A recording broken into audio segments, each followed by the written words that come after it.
Milton Friedman once gave us a good explanation as to why government spending is wasteful. You can spend your own money on yourself.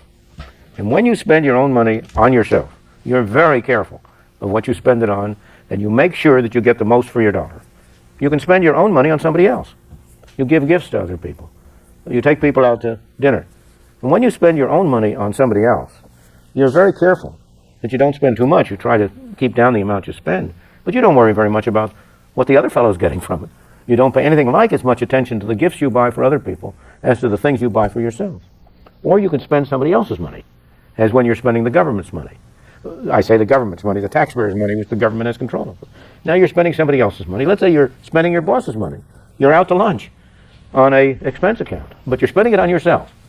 You're very careful that you get good things for your money. You try to have a good lunch and pick the right things, but you're not very much worried about whether you get the cheapest. Spend all you want, and you'll be careless. Now, what happens when you spend somebody else's money on somebody else? You're a distributor of welfare funds. Well, you're interested in making your own life as good as you can, and most people have humane instincts and want to do the best they can, but you're not going to be anything like as careful in spending somebody else's money on somebody else. So there are 4 ways in which you can spend money.